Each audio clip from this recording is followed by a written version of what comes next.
आकाशवाणी नागपूर हे मांगी कुलकर्णी आपल्याला ठळक बातम्या देत आहे।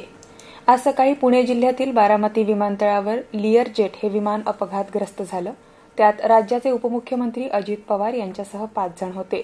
नागरी उड्डयन मंत्रालयाच्या प्राथमिक माहितीनुसार या विमानातील सर्वांचा दुर्दैवी मृत्यू झाला आहे। उपमुख्यमंत्री अजित पवार यांच्यासह 2 सहकारी, 2 क्रू मेंबर यांचा देखील त्यात समावेश होता। आज सकाळी अजित पवार मुंबईहून बारामतीकडे त्यांच्या नियोजित सभांसाठी निघाले होते, परंतु लँडिंगच्या वेळी विमान अपघातग्रस्त झाल्यानं विमानातील सर्वांचाच मृत्यू झाला। प्रत्यक्षदर्शींना सांगितल्याप्रमाणे विमान हे धावपट्टीच्या 100 फूट वर अंतरावर असताना एकदम कोसळलं आणि त्याचा स्फोट झाला। पवार यांच्या निधनाच्या बातमीनं सर्वच स्तरातून शोक व्यक्त होत आहे। अजित पवार यांचं अकाली निधन हे कधीही भरून न येणारं नुकसान आहे। महाराष्ट्राच्या विकासात, विशेषतः सहकार क्षेत्रात त्यांनी दिलेल्या महत्त्वपूर्ण योगदानाबद्दल ते नेहमीच स्मरणात राहतील, अशी शोकभावना राष्ट्रपती द्रौपदी मुर्मू यांनी समाजमाध्यमावर व्यक्त केली आहे। अजित पवार हे जनतेचे नेते होते, ज्यांचा तळागाळातील लोकांशी घनिष्ठ संबंध होता। महाराष्ट्राच्या जनतेची सेवा करण्यात अग्रेसर असलेले एक मेहनती व्यक्तिमत्व म्हणून त्यांचा सर्वत्र आदर केला जात होता। प्रशासकीय बाबींची त्यांची समज आणि गरीब आणि वंचित लोकांना सक्षम करण्याची त्यांची तळमळ उल्लेखनीय होती। त्यांचे अकाली निधन अत्यंत धक्कादायक आणि दुःखद आहे। त्यांच्या कुटुंबियांना आणि असंख्य चाहत्यांना माझ्या संवेदना, अशी प्रतिक्रिया पंतप्रधान नरेंद्र मोदी यांनी समाजमाध्यमावर व्यक्त केली आहे।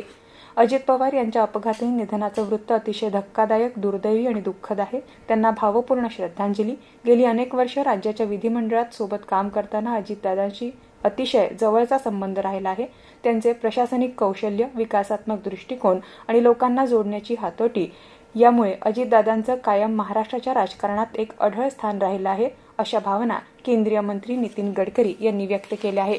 माजी मंत्री अनिल देशमुख यांना उपमुख्यमंत्री अजित पवार यांच्या निधनाचे वृत्त मिळाल्यावर नागपुरात माध्यमांशी बोलताना त्यांचे अश्रू अनावर झाले।